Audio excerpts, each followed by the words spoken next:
Good morning to all my students. आज हम आपको क्लास 8 हिंदी फर्स्ट चैप्टर 4 मेरी थाई यात्रा के बारे में बताएंगे। इस चैप्टर की रीडिंग आप स्वयं करेंगे। अब इस कहानी को मैं आपको अपने शब्दों में समझाती हूँ। पर्यटन जीवन के लिए आवश्यक है। इससे मन तथा मस्तिष्क तरोताज़ा हो जाता है। इस बार लेखिका के मन में भी शीतावकाश में विदेश यात्रा का विचार आया।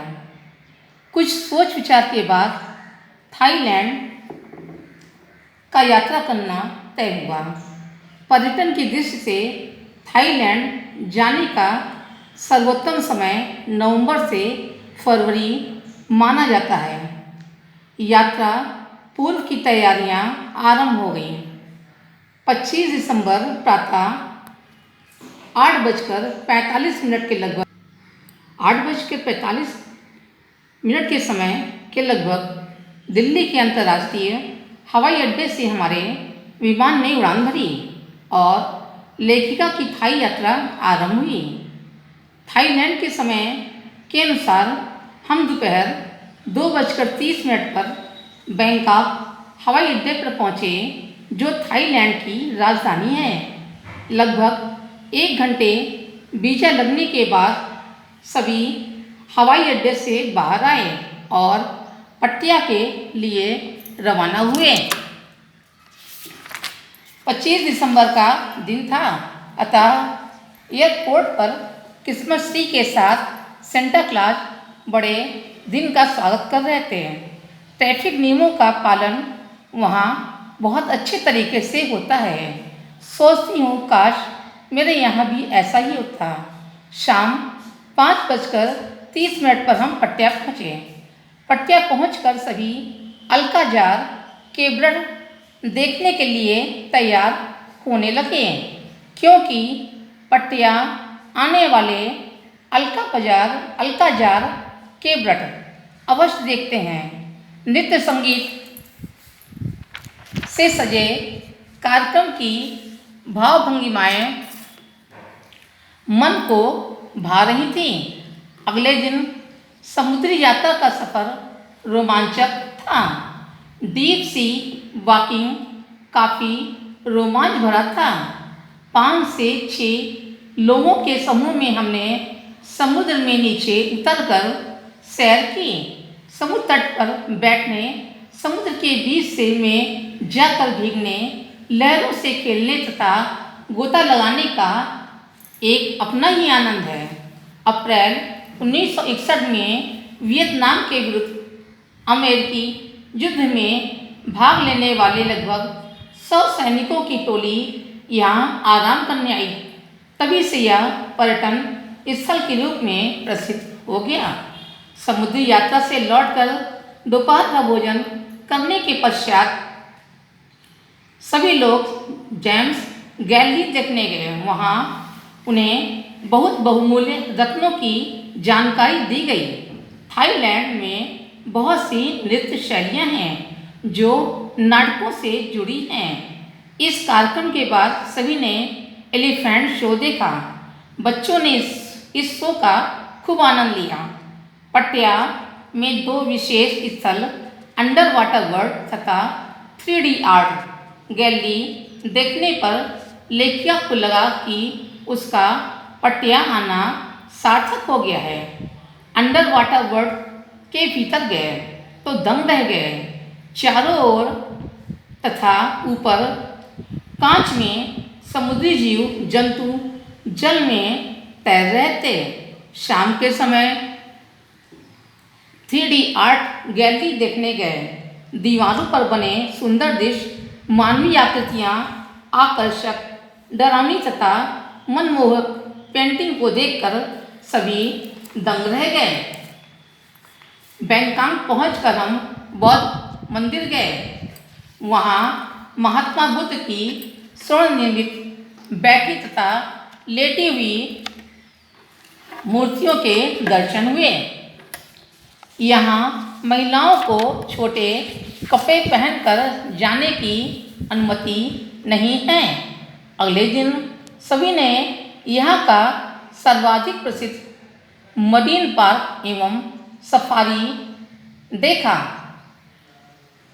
ओरेंगुटन show, sea lion, dolphin show में प्रशिक्षित जलीय जीवों के करतब देखकर बड़ों और बच्चों ने खूब तालियां बजाई। शो आरंभ होने से आधा घंटा पूर्व थाई संगीत चल रहा था कि अचानक हिंदी गीत ये देश है वीर जवानों का बजने लगा। इस पर भारतीय पर्यटकों ने करताल ध्वनि से स्वागत किया। थाई लोग यहाँ आने वाले हिंदुस्तानी पर्यटकों के कारण थोड़ी बहुत हिंदी सीखने लगे हैं।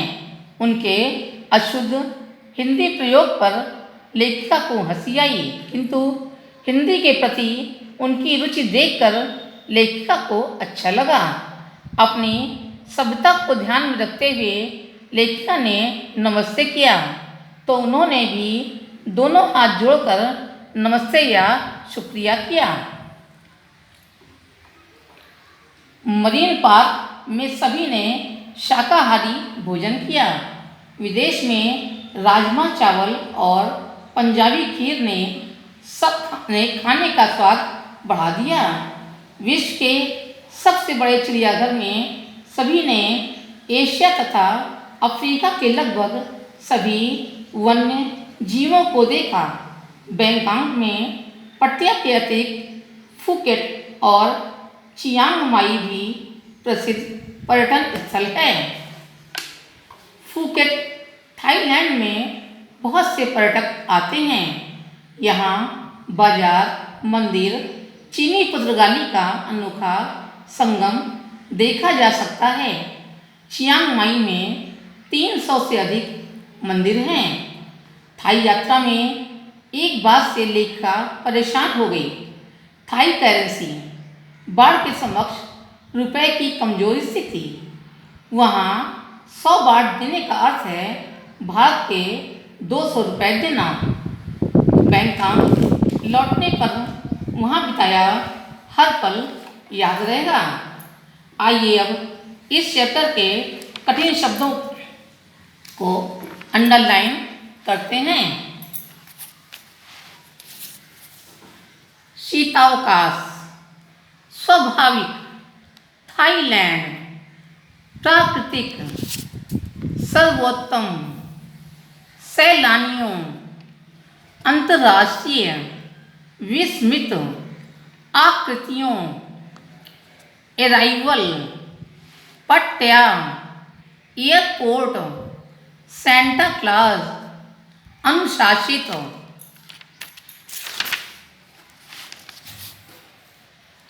अल्काजार, भंगिमाएँ, प्रस्तुति, आइलैंड, पैरासेलिंग, सैलानियों, प्रसिद्ध, चर्चित, गतिविधियाँ, तत्पश्चात, नोंग नूच, प्रस्तुतिकरण, रोमांचक, आइंस्टाइन, सम्मानित।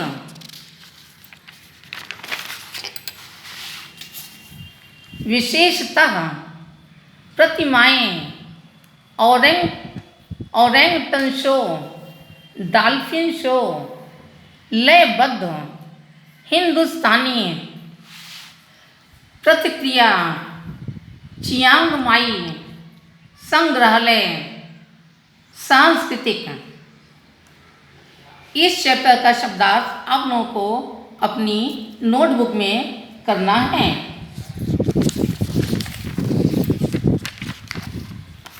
आइए अब हम अभ्यास कार्य करते हैं। सही विकल्प चुनिए। क, शीतावकाश में कहाँ की यात्रा का निर्णय लिया गया? थाईलैंड। ख, पर्यटन की दृष्टि से थाईलैंड जाने का सर्वोत्तम समय क्या है? नवंबर से फरवरी। ग, अनुमान के मुताबिक हर साल थाईलैंड आने वाले पर्यटकों की संख्या क्या है? 5 लाख। घ थाईलैंड का सर्वाधिक आबादी वाला द्वीप कौन सा है? फुकेट। अंगा थाईलैंड की करेंसी का क्या नाम है? बाट। पाठ के आधार पर वाक्यों को क्रम से लगाइए। इसको आप अपनी कॉपी में होमवर्क में लिखिएगा। नीचे दिए गए सही कथन के लिए सही और गलत के लिए गलत लिखें। का लेखिका 5 बजे थाईलैंड पहुंची, गलत है। ख लेखिका 25 दिसंबर को थाईलैंड गई थी, सही है।